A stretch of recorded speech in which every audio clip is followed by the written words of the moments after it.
교회 소식을 먼저 전하도록 하겠습니다. 지난 주일 창립 50주년 감사 예배를 위해서 애쓰고 수고해 주신 모든 교우들에게 감사의 인사를 드립니다. 여선교회 청소부터 식사 준비 하여튼 수고들 많이 하셨고요. 회장님, 총무님, 또 지회장님들 모두 수고들 많이 하셨고, 남선교회 마찬가지고 모두 다 협력해서 창립 50주년 행사를 잘 마쳤습니다. 그래서 어쨌든 끝나고 여러분들이 너무너무 감사했고 좋았고 행복했다고 인사들을 전해주셔서 저도 감사했습니다. 그리고 하여튼 오랫동안 행사 준비하느라고 우리 부목사님 또 전사님 수고들 많이 하셨습니다. 성경 공부를 개설합니다. 돌아오는 이번 주 내일 모레 금요일 날 오전 10시에 지하 2층 바울실에서 마도와의 회복편 교재를 가지고 공부하는데 강사는 임영자 사모입니다. 그냥 내일 모레 오전 10시까지 오시면 될 것 같아요. 그렇게 해주시고요. 일부 예배와 오후 예배 특별 찬송 신청서 1층 필경대에 있으니까 써주시면 감사하겠고요. 예배 오늘 기도회가 끝나고 나면 그 코코리나고 하는 업체에서 어떻게 방송 장비를 교체하고 설치할 것인지 설명하고 또 질문 받고 응답하는 이러한 시간이 있으니까 관심들 가지고 남아주시면 감사하겠고요. 조세연 집사님 오늘 아들에게 콩팥을 이식을 받으셨어요. 그래서 아까 들어오기 전에 전화했더니 따님이 남동생하고 이제 엄마를 간병하는데 회복실에 와서 지금 아직들 그렇게 지금 있다고 하여튼 그래서 기도하고 있으니까 잘 전해주라고 그렇게 대화를 했습니다. 위에서 기도해 주시기를 바랍니다. 수요 기도에 참여한 사랑하는 모든 성도들을 위해 하나님의 크신 은혜가 함께 하시기를 주님의 이름으로 축원합니다. 지금 전 세계 지구상의 인구를 대충 정확한 숫자는 알 수가 없고요. 82억 5천 정도로 그렇게 추측을 하고 있습니다. 분명한 것은 22년 11월을 기준으로 해서 80억이 넘은 것은 분명해요. 창세기 1장 28절을 보면 생육하고 번성해서 땅에 충만하라 이 말씀이 어느 정도 성취된 것으로 그렇게 볼 수 있습니다. 그런데 사람이 그냥 많이 늘어나는 것보다 중요한 것은 하나님을 왕으로 인정하는 믿음의 사람들, 거룩한 사람들의 숫자가 늘어날 때 이 세상은 거룩해질 수 있습니다. 1분을 기준으로 할 때 지구상에서 1분 동안 260명이 태어납니다. 그리고 1분 동안에 110명이 사망을 해요. 그럼 1분 동안에 260에서 110을 빼면 150명이 계속 늘어나고 있는 겁니다. 그런데 많은 사람들이 태어나고 또 죽고 그러는 가운데 좀 황당한 일들이 종종 우리에게 들려지기도 합니다. 전쟁터에서는 말할 것도 없어요. 지하 깊은 곳 빵카에 들어가 숨었는데 갑자기 콘크리트를 뚫고 들어와서 뻥 터져가지고 많은 사람들이 일시에 죽음을 당하기도 하고요. 이게 오폭 그래가지고 잘못 폭탄을 떨어뜨려서 공부하고 있던 초등학교의 아이들이 170여 명이 그 자리에서 그냥 목숨을 잃기도 하고요. 그런가 하면 지난 1월 10일이었죠? 강풍주의보가 불었던 날인데 그 의정부 한 건물 밑을 20대 청년이 지나가고 있었는데 그 강풍에 간판이 뚝 떨어졌어요. 간판이 좀 커요. 그 길이가 한 15m, 폭이 한 2m. 크게 떨어지면서 하필 그 밑을 지나가던 20대 청년을 쳤는데 그냥 세상을 떠났어요. 그런가 하면 지난해 10월 17일에는 부천에서 한 오피스텔에서 40대 여성이 투신 자살을 한 거죠. 무슨 일인지 모르지만. 그런데 뛰어내렸는데 하필이면 거기를 지나가던 50대 남성 위에 떨어지면서 50대 남성은 즉사해 버렸어요. 그리고 그 40대 여성도 병원에 갔는데 결국 목숨을 잃고 말았습니다.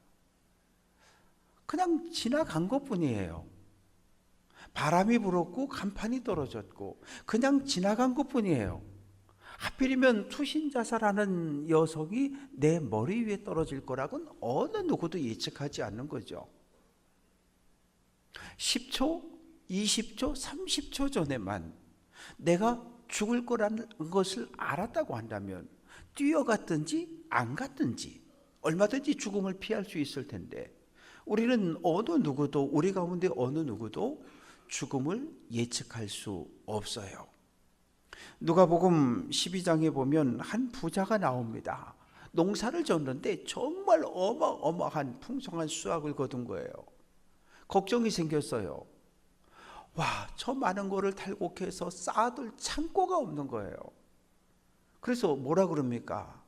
창고를 부시고 더 큰 창고를 짓고 거기다가 다 갖다 쌓아놓는 거예요. 그리고 자기 영혼에게 이야기하는 거예요. 내 영혼아, 이제 됐다. 여러 해 먹을 걸 창고에 그득그득 쌓아놨으니 이제 됐다. 그런데 하나님께서 그러셔요. 어리석은 자야, 오늘 밤 내 영혼을 도로 찾으리니, 그러면 내가 창고에 쌓아놓은 그 모든 것이 누구의 것이 되겠느냐? 이렇게 묻고 계셔요. 밤이라고 하는 시간은 한날의 모든 노동과 일과를 끝내고 편안하게 잠들어 있는 그 시간이잖아요. 편안하게 잠들어 있는 그 시간, 하나님께서 도로 찾으신다는 거예요. 도로 찾는다라고 하는 건 어떤 의미냐 하면 생명을 하나님께서 우리에게 주셨다는 거예요. 창세기 2장 7절을 보면 그런 말씀이 있죠. 흙으로 하나님의 형상대로 만들고 그 코에다가 생기를 후 하고 불어넣었는데, 그 생기 루아흐라고 하는 것은 하나님의 생명, 하나님의 호흡, 하나님의 숨이에요. 흙 인형 안에 하나님께서 후 하고 하나님의 생명을 불어넣어서 살아있는 이 생명체, 우리가 된 거거든요. 그런데 하나님이 내가 너에게 준 내 생명을 내가 도로 찾겠다는 거예요. 하나님이 우리에게 주신 그 생명을 하나님이 도로 찾겠다는 거예요. 내놓으라는 거예요. 이제 끝났다는 거예요. 유효기간 끝났다는 거예요. 내놓으라는 거예요. 그러면 우리 가운데 어느 누가 하나님 그런 게 어디 있어요?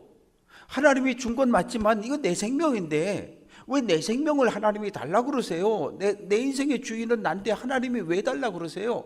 우리 가운데 어느 누구도 그렇게 할 수 없다는 거죠.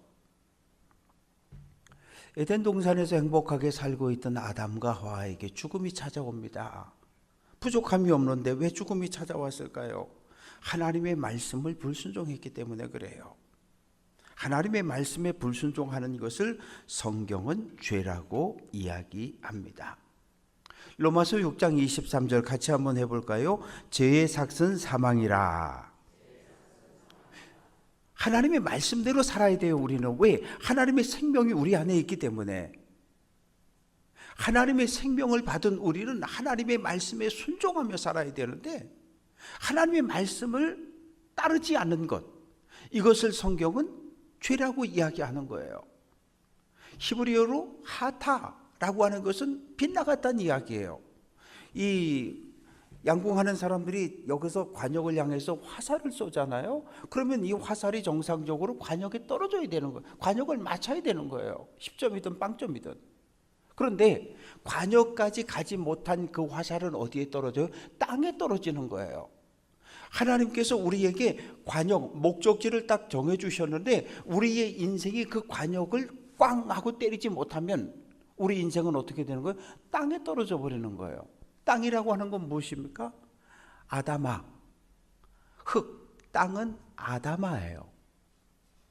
아담이 온 곳이 땅이라거든요. 아담은 흙에서 왔어요. 땅에서 왔다고요.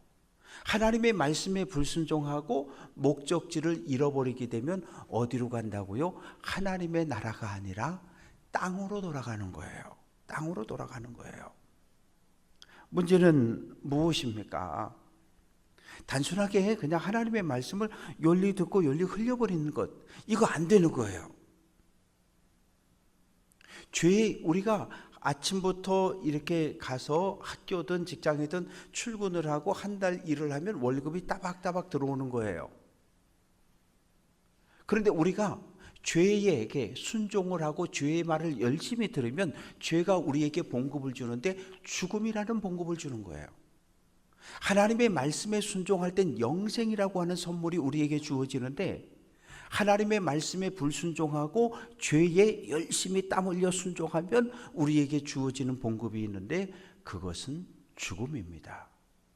그래서 하나님의 말씀이라는 건 들어도 되고 안 들어도 되는 게 아니라, 하나님의 말씀을 듣고 순종하면 영원한 생명을 얻는 것이고, 하나님의 말씀을 듣고 불순종하면 결국은 죽음으로 끝나고 마는 거예요. 창세기 2장 17절에서 선악을 알게 하는 나무의 열매는 먹지 말라, 내가 먹는 날에는 반드시 죽는다. 성경에 죽음이라고 하는 단어가 처음으로 등장하는 거예요. 죽음, 낯선 손님이죠. 손님입니다. 암, 내 몸에 찾아 들어온 내가 원하지 않았던 손님이에요. 죽음, 내가 절대 원하지 않는, 아니 많은 사람들이 거부하는, 살기를 원하지 죽기를 원하는 사람은 없어요. 낯선 손님, 죽음이라고 하는 단어가 처음 등장한 것이 창세기 2장 17절입니다. 반드시 죽는다는 건 피할 방법이 없다는 거예요. 우리가 죄를 짓는 그 순간 죽음이라고 하는 것은 필연적으로 따라올 수밖에 없다고 이야기합니다. 죽음이 무엇입니까? 단순하게 육체가 사라져버리는 것? 아니, 그거보다 더 무서운 게 있어요. 하나님과 관계가 끊어지는 거예요. 하나님과 관계가 단절되는 것이, 이게 가장 무서운 죽음의 의미입니다. 그런데 문제는 하와가 선악과를 따먹고 또 하나 따서 남편 아담에게 주었어요. 그러면 그 자리에서 죽었으면 쉬울 텐데 안 죽었어요. 멀쩡히 살았어요. 뭐가 죽은 거예요? 하나님과의 영적 관계가 끊어졌다는 거예요. 하나님과의 영적 관계가 막혀버렸다는 거예요. 어떻게 설명을 해보면 될까요? 마이크부터 시작해서 모든 기타까지 전기를 꽂아야 됩니다. 전기가 이렇게 플러그가 꽂혀 있어요. 이거를 뽑아버리면 어떻게 돼요? 죽음이라는 건 영원한 생명이신 하나님에게 꽂혀 있던 플러그를 뽑히는 거예요. 이게 죽음인 거예요. 이게 죽음인 거예요. 아무리 비싼 마이크, 아무리 좋은 기타, 아무리 좋은 전자제품들이 있어도 플러그가 딱 뽑혀지는 그 순간 그것은 무용지물입니다. 쓸 수가 없어요. 목사님, 스마트폰은 배터리가 있어서 하루 종일 쓸 수 있는, 그럴 수 있어요. 배터리가 꽉 100% 충전이 돼 있으면 오늘 쓰고 내일 아침까지도 쓸 수 있겠죠? 그러나 영원한가요? 아니요. 시간이 지나면서 배터리는 조금씩 사라지고 배터리가 제로가 되는 그 순간 스마트폰은 무용지물이 되는 거예요. 영원한 생명이신 하나님에게 플러그를 연결해야 우리는 살아갈 수 있는 사람들이에요. 그런데 이게 뽑혀지는 것, 이걸 성경은 영적인 죽음이라고 이야기합니다. 육체의 죽음은 시간이 지나면서 점점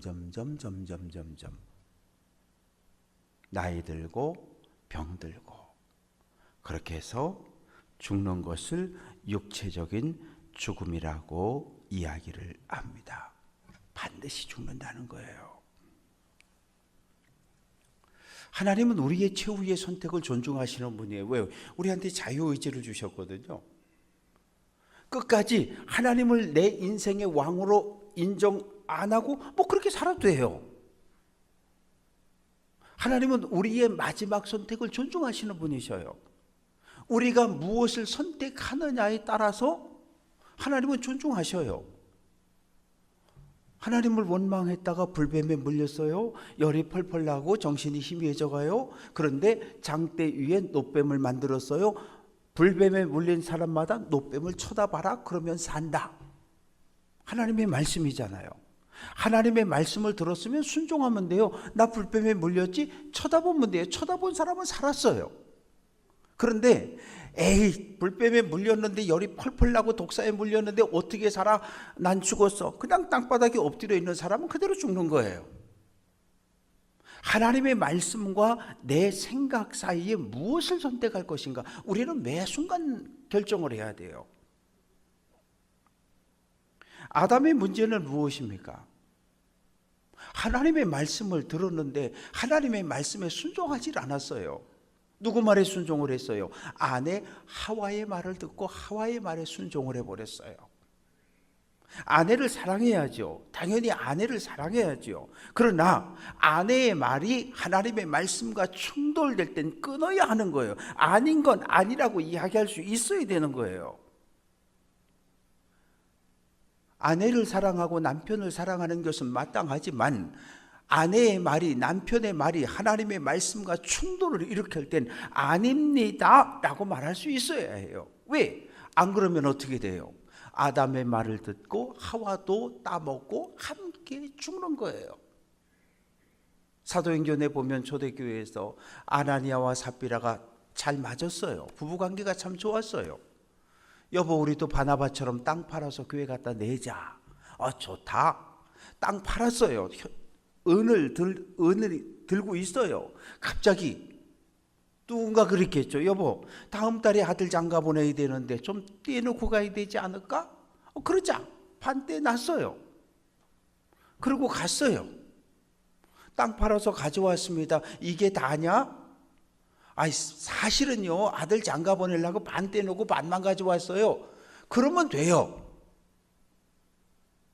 뭐라 그런 거예요? 이게 땅판 값에 다냐? 예, 다예요. 거짓말을 했단 말이에요. 하나님은 거룩한 공동체에 죄가, 거짓말이 들어오는 것을 원치 않으셨어요. 그래서 죽은 거예요. 우리가 서로를 소중히 여기고 사랑해야 돼요. 그러나 하나님의 말씀과 어긋나는 말을 할 땐 아니요 라고 끊어낼 수 있어야 합니다. 왜요? 요한일서 1장 5절 같이 한번 해볼게요. 하나님은 빛이시라. 하나님은 빛이셔요. 빛이 딱 켜지니까 어둠이 없어져 버렸잖아요. 그런데 구석구석에 보면 그늘진 곳이 있어요. 하나님은 빛이신데 빛이신 하나님은 어둠이 1도 없어요. 어둠이 빛이신 하나님 앞에 설 수가 없어요. 왜? 자기 죄악이 그대로 다 드러나기 때문에. 그런데 그것이 또 은혜이기도 해요. 왜? 하나님의 말씀이 우리에게 비칠 때, 하나님의 말씀이 우리의 마음을 때릴 때 우리는 뭐를 깨달아요? 내가 죄를 지었구나, 내가 죄인이구나, 이렇게 살면 안 되지. 죄를 깨닫고 회개하고 뉘우치고 하나님 앞으로 나아갈 수 있도록 발걸음을 돌릴 수 있는 기회가 되기 때문입니다. 죄는 멈출 줄을 몰라요. 다윗이 낮잠 자고 일어나가지고 왕궁 옥상 높은 곳에서 일반 백성들 사는 집을 내려다봤어요. 웬 여인이 목욕을 해요. 아이고, 얼른 돌리고 떠나면 되는 거예요. 그런데 자꾸 생각이 나요. 그래서 아까 목욕하던 그 집이 누구의 집인지, 그 여인은 누군지 좀 알아봐라. 예, 우리야 장군의 아내입니다. 우리야 장군은 지금 저기 암몬과 전쟁의 최전선에 나가서 열심히 싸우고 있습니다. 한번 생각해 보세요. 우리가 다윗이에요. 목욕하는 여인을 처음 봤을 때 내가 이러다가 저 여자랑 동침하겠지? 그런 생각합니까? 이러다가 내가 저 남편을 죽이겠지? 그런 생각 안 하는 거예요. 죄는 점점점 커져가는 거예요. 눈동이를 굴리면 처음엔 작지만 점점 커지는 것처럼 죄는 그렇게 점점 커져요. 죄는 스스로 멈출 줄을 몰라요. 자기 자신을 죽이고 주변 모두를 죽여야 비로소 멈추는 것이 죄예요. 하나님과의 관계를 깨트려 버려요. 좋았던 아담과 하와의 관계를 깨트려 버려요. 좋았던 땅과 사람의 관계를 깨트려 버려요. 그리고 내 건강한 육체와 정신이 분리를 시켜버려요. 오늘날 얼마나 많은 사람들이 마음이 아파서 힘들어합니까? 왜 그래요? 몸은 건강한데 마음이 아픈 거잖아요. 육체적으로는 건강한데 정신이 아픈 거잖아요. 왜? 단절이 일어나서 그런 거예요. 죄라고 하는 것은 참으로 무서운 거예요. 그래서 17절에 내가 내 아내의 말을 듣고 내가 내게 먹지 말라 한 나무의 열매를 먹었다라고 그렇게 책망을 하시는 거예요. 하나님 말씀을 들어야지. 왜? 아내의 말을 들었느냐? 아내의 말이 100% 하나님의 말씀일 땐 들어도 되지만 아내의 말이 100% 하나님의 말씀이 아닐 때는 아니요 라고 멈춰야 되는 거예요. 마찬가지예요. 강단에서 설교하는 목회자의 말이 하나님의 말씀과 100% 일치하면 따르고 순종해 줘야 되는 거예요. 왜? 목사만 순종하는 게 아니라 온 교회 모든 성도들이 함께 순종해야 되는 거거든요. 근데 목사님이 말하는데 저거는 도대체 하나님의 말씀이 아닌 것 같아. 그런데도 아멘, 목사님 말씀은 곧 하나님 말씀이고 진리죠. 아멘, 아멘 따라가면 어떻게 돼요? 다 죽는 거예요. 그래서 우리에게 뭐가 필요해요? 분별하는 귀가, 분별하여 듣는 은사가 우리에게 필요합니다. 바울이 이런 고백을 했어요. 고린도전서 15장 31절에서 나는 날마다 죽노라. 정말 우리는 그래요. 오늘이라도 하나님이 부르시면 가야죠. 다른 방법이 없잖아요. 바울은 복음을 전하며 감옥에 갇히고 매를 맺고 매일매일 죽음과 싸웠어요. 그래서 나는 날마다 죽는다는 이런 믿음의 고백을 할 수 있었습니다. 18절 말씀 보니까 땅이 내게 가시덤불과 엉겅퀴를 낼 것이다. 땅이 그동안은 농사를 안 지었잖아요. 왜? 에덴 동산에 먹을 게 너무너무 많았거든요. 손만 뻗으면 사과도 있고 배도 있고 감도 있고 뭐 체리도 있고 먹을 게 너무너무 많았어요. 너무너무 많았어요. 그런데 갑자기 땅에서 엉겅퀴가 나기 시작하는 거예요. 엉겅퀴의 특징은 뭐예요? 가시를 가지고 있어요. 가시를 가지고 있어요. 엉겅퀴 옆을 지나가면 이 막 그냥 살을 찌르고 베고 피가 나고 가시가 박히고. 엉겅퀴라고 하는 것도 뭐예요? 이 엉겅퀴는 이 얼마나 빨리 퍼지는지 몰라요. 가시덤불과 엉겅퀴가 우리 밭에 생겼다. 그거 잠깐 한두 달만 내버려두면 이게 가시덤불로 아주 꽉 차가지고 엉겅퀴로 꽉 차가지고 거긴 절대 농사를 지을 수가 없어요. 그거 뽑아내느라고 얼마나 힘들어요. 그러니까 밭에 가시덤불과 엉겅퀴가 퍼지기 시작하니까 어떻게 해요? 철련장을 쓰기 시작하는 거예요. 로타리를 확 쳐버려서 갈아 엎어버리는 거예요. 아이당 뿌리 짜서 뽑아버리는 거예요. 그래도 안 죽어요. 어떻게 해요? 제초제를 그냥 막 때려 붓는 거예요. 처음에는 좋았어요. 편했어요. 왜? 제초제 아침에 뿌리면 저녁에 가보면 아주 밭이 누렇게 다 죽어 있거든요. 그리고 밭 갈고 씨 뿌리면 되는 거거든요. 한 해, 두 해 제초제를 계속 때려 부어서 했더니 밭이 우리의 몸에 이롭게 하는 좋은 것을 내는 것이 아니라 온갖 나쁜 농약을 다 품은 채소를 내고 과일을 내주기 시작하는 거예요. 뭐예요? 독을 먹기 시작하는 거죠. 개발이라는 이름으로 산을 막 깎아내고 뭐 댐을 만들고 강을 다 막아버리고 끊어버리고 뭐 그러니까 얼마나 편리해요. 강 가로질러 다리도 놓고 뭐 댐도 놓고 도로도 놓고 얼마나 길이 좋아졌는지 몰라요. 그런데 어느 날 갑자기 홍수가 나고 사태가 나고 자연재해로 우리에게 돌아오는 거예요. 우리가 자연을 사랑하고 아끼지 않았더니 땅을 정복하라. 땅을 정복하라는 얘기는 포크레인 밀고 가서 막 밀고 부시고 그러라는 얘기 아니에요. 땅을 정복하라는 말의 의미는 우리가 집 앞에 정원이 있잖아요. 정원이 있는데 정원에 포크레인 들이대 가지고 막 들이파고 막 그러는 집이 어디 있어요? 엉겅퀴 가시던 물 하나하나 다 골라내고 잔디 깔고 꽃 갖다 꽃이 심고 이래서 예쁘게 정원을 만드는 거죠. 그런데 이 정복하라는 단어를 관리하라 이런 의미로 해석한 것이 아니라 막 파괴하고 공장 짓고 막 그래도 되는 줄 알았어요. 그렇게 수십 년 수백 년을 했더니 이제 자연이 땅이 사람을 공격하기 시작한 시대가 되고 말았어요.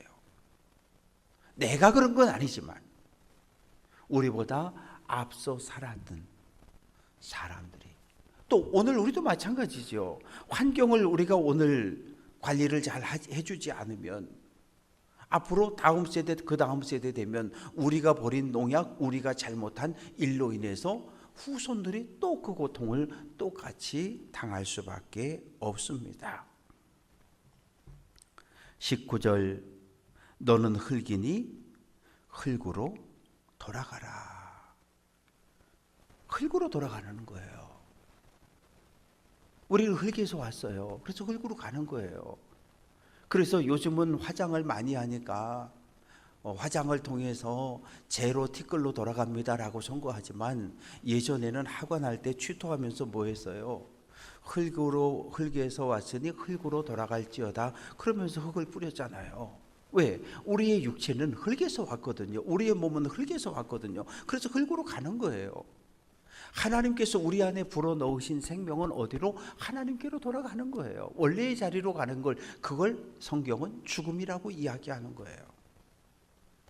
지금 우리가 살아있는 거잖아요. 육체 안에 하나님의 생명이 함께 머물고 있는 거잖아요. 살아있다 그래요. 그런데 죽음은 뭐예요? 육체와 하나님의 생명이 나뉘어지는 것, 원래의 자리로 돌아가는 것, 흙으로 돌아가고 하나님께로 돌아가고, 그것을 성경은 죽음이라고 이야기해요. 그런데 연세가 어느 정도 있는 분들은, 저희 어머님이 87이거든요. 뭐 조금 뭐 하다가 속상하면 에이 이제 그만 죽어야지 그러셔요. 아이고 엄마 거짓말 좀 하지 말라고. 아 나 이제 살 만큼 살았어. 네, 그러실 수 있어요. 왜? 87이시니까 이제 어느 정도 죽음을 받아들일 수 있는, 죽음을 받아들이고 인정할 수 있는 그런 연세가 되셨다고 저도 그렇게 생각을 해요. 그러나 우리에게 주어진 건 오늘이 중요한 거거든요. 너는 흙이니 흙으로 돌아가라. 우리가 이 땅에서 사는 게 얼마나 힘든지 몰라요. 결혼을 잘 안 해요. 혼자 살기도 힘든데 둘이 결혼해서 어떻게 사냐는 거예요. 결혼하면 우리 한 세대 앞에 어르신들은 보통 셋, 넷, 다섯씩 낳는데 아기를 안 낳아요. 왜 안 낳냐? 애 하나 낳아서 대학까지 보내려면 3억이 들어가는데요. 아니 임신하고 아기 낳을 때 이놈 하나 나오면 2억 들어가겠지? 돈 계산하면서 애를 낳냐고요. 이찬호 권사님 그러셨어요? 아니 없어요. 그러신 분이 아무도 없다고요. 그냥 하나님의 축복으로 알고 아기들을 낳은 거예요.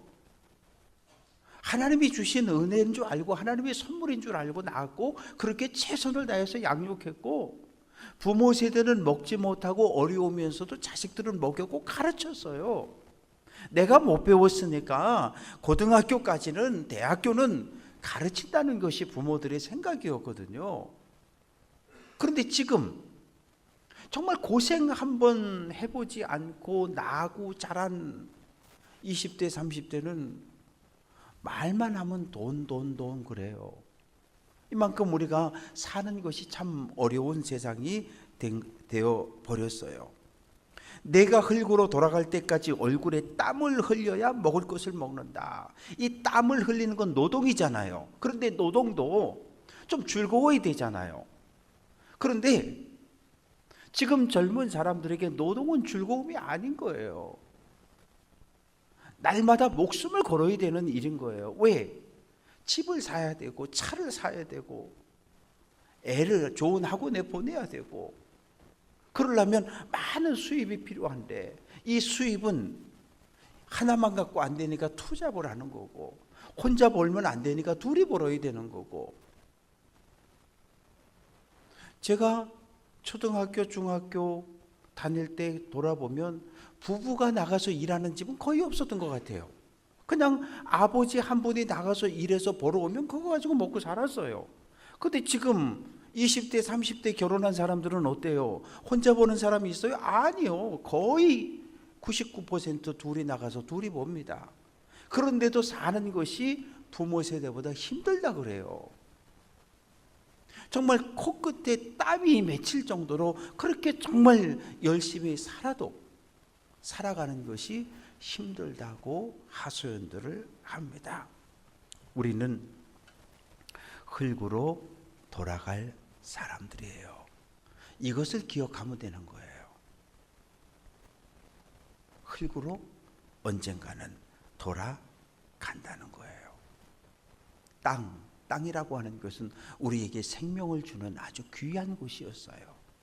그래서 우리는 자연과도 환경과도 좋은 관계를 유지하고 살아야 하고 오늘 우리에게 주어진 이 자연 환경이라고 하는 것은 미래 세대가 쓸 걸 우리가 지금 땡겨 쓰고 있는 거거든요.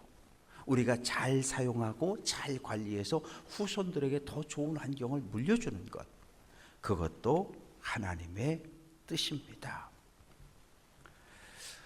사랑하는 성도 여러분, 교회에서 구원을 많이 이야기하잖아요. 구원은 무엇입니까? 내가 죄를 지었어요. 혈관으로 이야기하면 혈관이 죄라고 하는 혈전 찌꺼기가 돌아다니면서 전부 쌓여서 혈관을 꽉 막아버렸어요. 심장으로 올라가는 혈관이 막히면 사람이 죽어요. 뇌로 올라가는 혈관이 막히면 사람이 죽습니다.